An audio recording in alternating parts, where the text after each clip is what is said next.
Bom dia, pessoal. Tô empolgado aqui para avisar para vocês que eu venho disponibilizar uma parte do nosso curso de Node.js na Udemy. Ele vai ser totalmente gratuito, com exceção de que na Udemy você vai ter muito mais recurso, muito mais quiz, muito mais projeto para praticar. Se você tiver interesse, né, nessas aulas, dá uma olhada aí na descrição do vídeo e aí ele vai ter um cupom para você pegar o curso. Se o curso ainda não tiver lançado, se inscreva e ativa o sininho, porque aí quando a gente lançar o curso, a gente vai avisar na plataforma. E aí você vai poder adquirir o curso se você gostou dessas aulas de Node.js. Então é isso. Obrigado e bora pro vídeo. Pessoal, vamos entender agora um pouco sobre NPM, um pouco sobre Package.json e um pouco sobre Node Modules. Primeiramente, o que é Package.json? Ele é o arquivo principal de um projeto de Node.js. Ele serve para guardar informações sobre o projeto, nome, versão, autor e outras propriedades.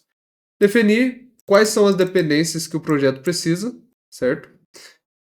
Criar e configurar scripts de execução, isso aqui é importante. Organizar ambientes de desenvolvimento e de produção, também tem propriedades aí que a gente vai ver sobre isso. E permite que outras pessoas instalem e rodem o projeto facilmente. Por exemplo, uma pessoa não vai ter acesso a todos os pacotes que você tem dentro da sua máquina Windows, ou sua máquina Linux, ou sua máquina Mac. Então, o Package.json dá essas informações e quando a pessoa recebe esse projeto, ela só tem que instalar na máquina dela. Ela só vai dar um npm, famoso npm install, né? Então a gente vai começar inicializando pelo npm init, certo? Que a gente vai criar esse Package.json. Eu vou ensinar aqui para vocês passo a passo, mas por enquanto vamos entender um pouco mais. Vamos entender o que é npm. Node Package Manager, que seria o gerenciador de pacotes do Node. Ele é utilizado para instalar bibliotecas externas, gerencia as dependências do projeto, permite você criar e rodar scripts e ajuda a organizar projetos do Node. Basicamente, o NPM ele vai instalar pacotes do Node, bibliotecas externas, né? Por exemplo, você quer uma maneira fácil de criar dados falsos para você testar a sua aplicação. A gente tem uma biblioteca para isso que chama Faker, né? Que cria dados que parecem que são reais só para você testar a sua aplicação. Então, tem várias bibliotecas que você pode usar. Você pode ir no site do NPM e dar uma olhada. Tem muita coisa. Mas basicamente você ter acesso a essas bibliotecas que o pessoal faz e ajuda muito a nossa vida, né? Uma delas é o nosso que a gente vai utilizar para criar nossas APIs, que é o Express.js. E finalizando agora, o que é o Node Modules? Por exemplo, quando eu falei sobre a biblioteca Packer, né? Essa biblioteca a gente tem que instalar ela dentro da nossa máquina, porque a gente quer utilizar dentro do nosso projeto. Então eu tenho que fazer um npm install Faker. Faker.js é o nome da biblioteca.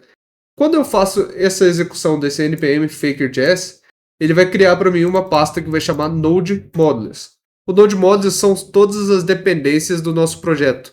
E ele fica com todas as bibliotecas junto. Então ele vai instalar esse Faker.js que vai ficar dentro dessa pasta Node Modules. Ele é criado depois que a gente faz o npm install, contém todo o código das bibliotecas necessárias para projetos e pode ter subpastas internas.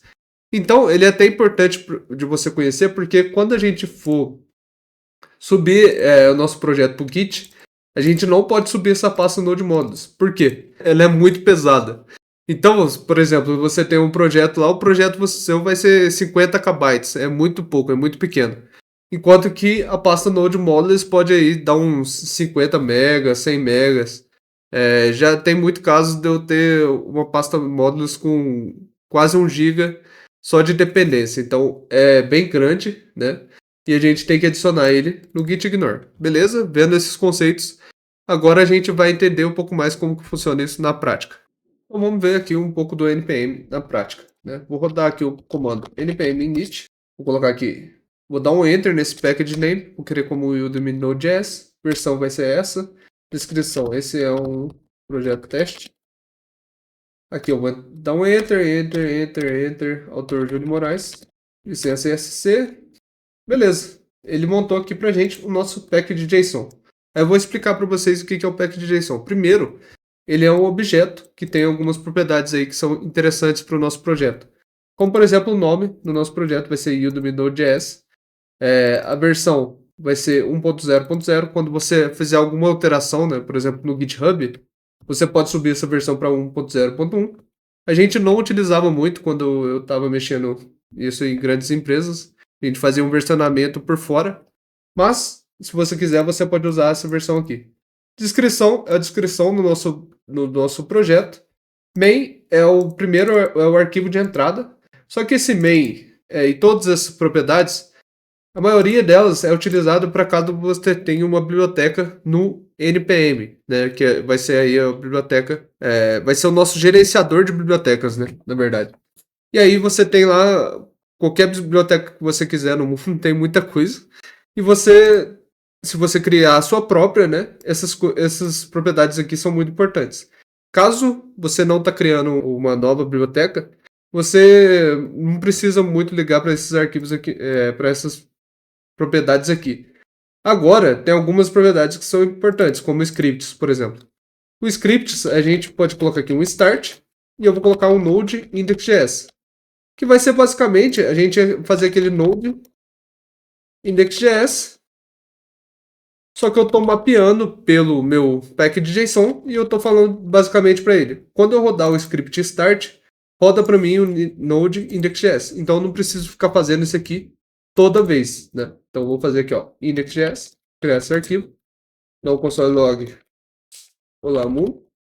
E agora quando eu fizer o npm run start, ele vai rodar aquele código que eu coloquei aqui no script dele. É bem legal, né? Deixa muito mais fácil. Né? Você pode colocar o nome que você quiser, mas o padrão é o start, para a gente usar o node. E aí, o nodemo que a gente aprendeu na outra aula, a gente pode colocar ele como um dev aqui, ó. Dev nodemo index.js, certo? E aí eu coloco aqui npm run dev.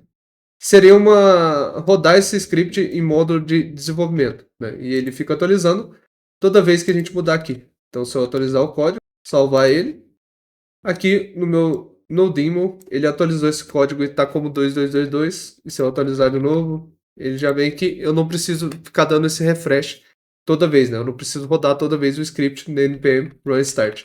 Uma outra coisa que eu acho legal, né? A gente falou sobre o Node Modules. Então, eu vou instalar o meu nodemo de maneira de desenvolvedor. Então, npm i, para a gente instalar qualquer biblioteca, nodemo é essa biblioteca. Eu vou colocar "-d", porque é uma biblioteca de desenvolvimento. E aí, aqui, agora a gente instalou a biblioteca Node Modules. Tá vendo? Ele tem todos essas bibliotecas aqui já. E o nodemo é uma delas, né? E por que a gente instalou o nodemo dessa maneira?